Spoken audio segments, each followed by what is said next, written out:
teman-teman, Assalamualaikum warahmatullahi wabarakatuh.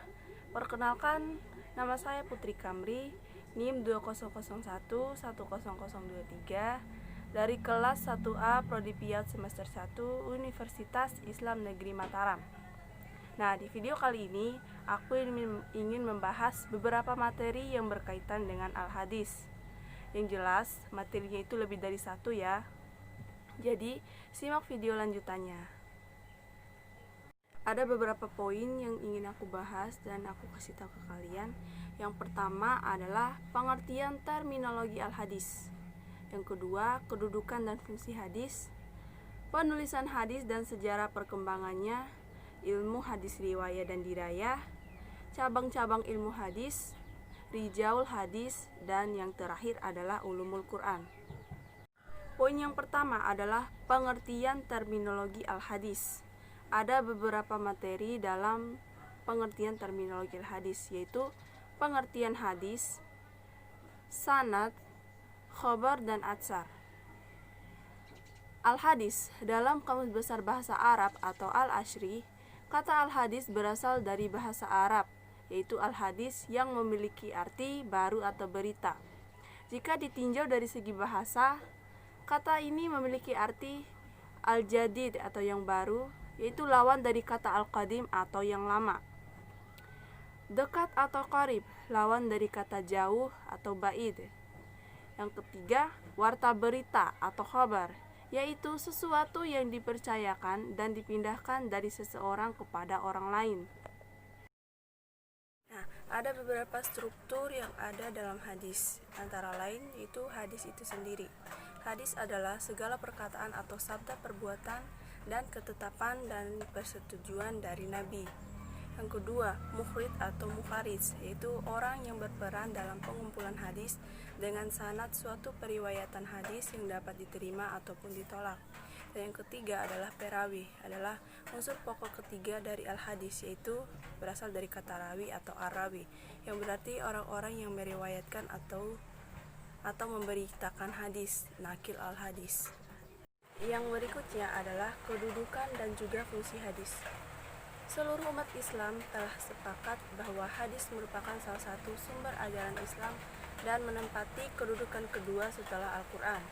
Kehujahan hadis adalah keadaan hadis yang wajib dijadikan hujah atau dasar hukum, al-dalil al-syar'i. Ada beberapa fungsi hadis dalam Al-Quran, yaitu terbagi dalam 4 bagian. Yang pertama adalah bayan at-takrir, yang kedua bayan at-tafsir, yang ketiga bayan at-tasyar'i, yang keempat adalah bayan an-nasakh. Dan yang ketiga adalah penulisan hadis dan sejarah perkembangannya. Penulisan hadis terbagi atas beberapa bagian, yaitu pro dan kontra. Terdapat 2 hal penting yang terdapat di dalamnya, yaitu perintah untuk menulis hadis, dan juga larangan, yaitu larangan untuk menulis hadis.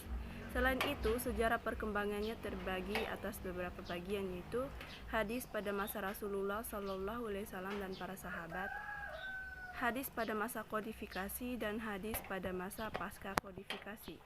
Berikutnya adalah materi tentang ilmu hadis riwayat dan dirayah. Yang pertama adalah pengertian dari ilmu hadis atau ulumul hadis. Ulumul hadis mengandung pengertian ilmu-ilmu yang membahas atau berkaitan dengan hadis Nabi. Ilmu hadis ini terbagi atas 2 bagian, yaitu ilmu hadis riwayat dan ilmu hadis dirayah. Ruang lingkup dan faedah ilmu hadis. Salah satu ruang lingkup atau objek pembahasan hadis adalah al-ahwal atau al-ihwal. Hadis dalam kriteria qauliyah, fi'liyah, takririyah, kauniyah, dan hamiyah Nabi itu sendiri. Ilmu hadis ini sudah ada sejak zaman Rasulullah SAW, dan ilmu ini muncul bersamaan dengan mulainya periwayatan hadis yang disertai dengan tingginya perhatian dan selektivitas sahabat dalam menerima riwayat yang sampai kepada mereka. Kemudian ilmu hadis perlahan-lahan berkembang di zaman Khulafaur Rasyidin melalui beberapa proses dan sampai sekarang itu masih ada. Nah, yang berikutnya adalah cabang-cabang ilmu hadis. Ada beberapa cabang-cabang ilmu hadis, antara lain yang pertama adalah ilmu ilal al-hadis. Ilmu ilal al-hadis adalah ilmu yang membahas sebab-sebab yang samar yang membuat catatan kesahihan hadis, seperti mewasalkan hadis yang munqati atau memasukkan suatu hadis ke hadis yang lain. Yang kedua adalah ilmu mukhtalif al-hadis. Maksudnya adalah hadis-hadis yang sampai kepada kita yang berbeda satu sama lain dalam makna, artinya saling bertentangan. Dan yang ketiga adalah ilmu nasyik wa mansuk.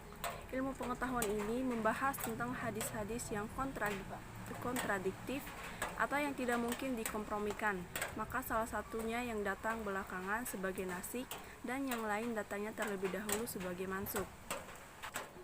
Hadis-hadis ini memiliki tujuan antara lain sebagai berikut. Tujuan hadis ini adalah untuk mengetahui hadis mana saja yang kontra dengan yang lain dan bagaimana pemecahannya atau langkah-langkah apa yang akan dilakukan para ulama dalam menyikapi hadis tersebut. Nah, yang sekarang kita akan membahas tentang rijaul hadis. Adapun pengertian dari rijaul hadis adalah ilmu yang membahas tentang hal-hal ikhwal dan sejarah para perawi dari kalangan sahabat tabi'in maupun dari angkatan sesudahnya. Dan sejarah perkembangannya atau kemunculannya itu dimulai dengan penggunaan isnad dan munculnya ilmu rijaul hadis. Adapun cabang-cabang ilmu rijaul hadis terbagi menjadi 3, yaitu kitab-kitab tentang tabakat, kitab-kitab tentang ma'rifah asy-syahabah, dan kitab al-zar wa ta'dil. Dan materi yang terakhir adalah mengenai ulumul Quran. Dalam ulumul Quran terdapat upaya untuk melestarikan al-hadis, yaitu terbagi atas beberapa bagian. Yang pertama itu perlawatan ke daerah-daerah. Yang kedua, pengklasifikasian hadis kepada marfu, mawau, maqtu, dan lain-lain.